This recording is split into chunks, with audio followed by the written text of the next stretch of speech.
makanan, tempat tinggal, pendidikan. Kita sudah terbiasa sekali menilai semua barang dan jasa menggunakan uang. Kita bahkan menilai uang dengan uang.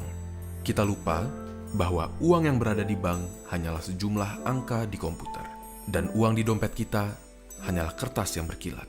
Semua uang hanya memiliki nilai karena kita ingin menukarkan uang dengan hal yang lain.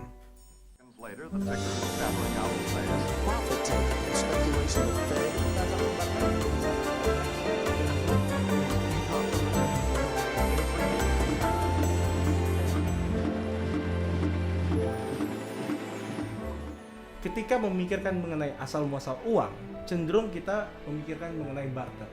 Barter adalah transaksi yang dilakukan tanpa menggunakan medium uang. Hanya saja, transaksi barter menjadi sangat kompleks dan rumit. Inilah mengapa kita menciptakan uang. Dan bukti terjadinya barter sangatlah minim. Bahkan beberapa ekonom menilai barter sebenarnya hanyalah sebuah teori yang diciptakan untuk memudahkan penjelasan akan transaksi, bukan teori yang membahas apa yang telah terjadi. Michael Becks mengatakan barter hanya sebuah eksperimen pikiran. Graeber juga dalam bukunya Debt: The First 5,000 Years menjelaskan bahwa tidak ada bukti yang cukup untuk menyatakan keberadaan barter, melainkan transaksi memang sudah dilaksanakan dengan uang. Di sini, yang perlu disadari adalah manusia bertransaksi dengan dua hal yang berbeda, uang dan fiat. Uang dan fiat memang memiliki ciri yang sama, yakni portable, divisible, fungible, dan durable.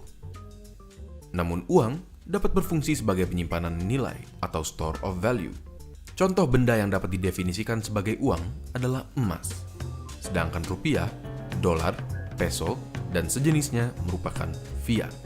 Artinya, fiat kehilangan daya belinya seiring berjalannya waktu karena fiat bisa dicetak dan uang memiliki nilai yang sama karena tidak dapat dicetak.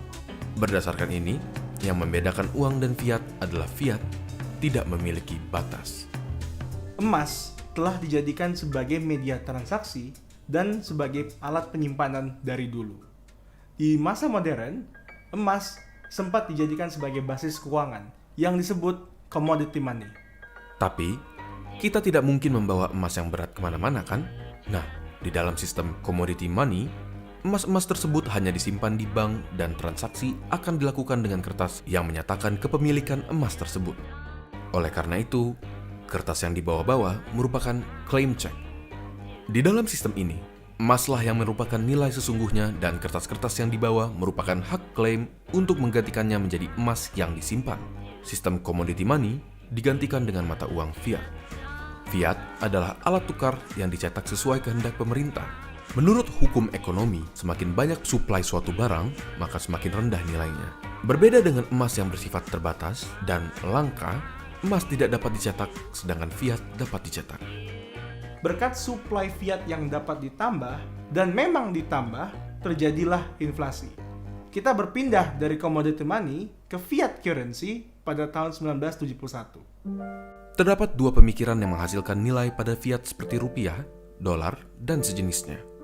Pertama, fiat dinyatakan bernilai dikarenakan pemerintah menyatakan demikian dan rakyat menerima dan menggunakannya sebagai alat tukar yang sah. Kedua, fiat diterima dan digunakan dikarenakan bernilai. Kenyataannya, ini hanya pemikiran berputar yang tidak dapat menetapkan nilai intrinsik pada fiat seperti dolar, rupiah, dan berbagai alat tukar yang dapat dicetak tanpa batas. Akar masalah fiat adalah nilai yang dimiliki berasal dari kepercayaan masyarakat terhadap pemerintah dan bank sentral. Coba pikirkan baik-baik, sebenarnya nilai apa yang dimiliki oleh uang fiat seperti rupiah dan dolar jika pada akhirnya semuanya hanyalah sebuah kertas?